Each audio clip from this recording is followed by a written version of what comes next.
જય માં મેલડીમાં આજે હું ભાવનગરથી 58 કિલોમીટર દૂર એવા રંગોળાની બાજુમાં આવેલા ઠોંડા ગામની અંદર આવી ગયો છું અને અહીંયા છે ને ભાઈ કરાળવાળા મેલડીમાનું મંદિર છે અને માતાજી છે ને ભાઈ અહીંયા બિરાજમાન છે। જે લોકોએ દર્શન નથી કર્યા ને અને એના માટે હું આ રીલ લઈને આવ્યો છું। જે લોકોએ દર્શન કર્યા એને તો ખ્યાલ જ છે અને આ માતાજીનું મંદિર છે, મુખ્ય દ્વાર છે અને અહીંયા તમે આવશો એટલે તમને મન છે ને ભાઈ પ્રફુલ્લિત થઈ જશે, કેમ કે હજારોની સંખ્યામાં અહીંયા માળા લટકાડેલા છે અને પક્ષીઓ છે ને ભાઈ કિલકિલાટ કરતા હોય છે। આ છે માં જગદંબા માં મેલડીમાં કરાળવાળા મેલડીમાનું મંદિર છે। તમે જોઈ શકો છો અત્યારે દર્શન હું પણ કરી રહ્યો છું, તમે પણ કરી રહ્યા છો।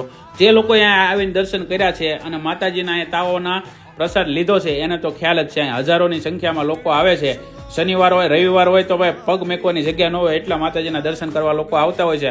અહીંયા તાવા પણ એટલા બધા થતા હોય છે। જે લોકોએ તાવાની પ્રસાદી લીધી કોમેન્ટ કરજો અને જય માં મેલડી જરૂર લખજો। એકવાર જો ભાવનગરમાં રહેતા હોય તો એકવાર આ જગ્યા ઉપર આવજો, મજા આવી જશે।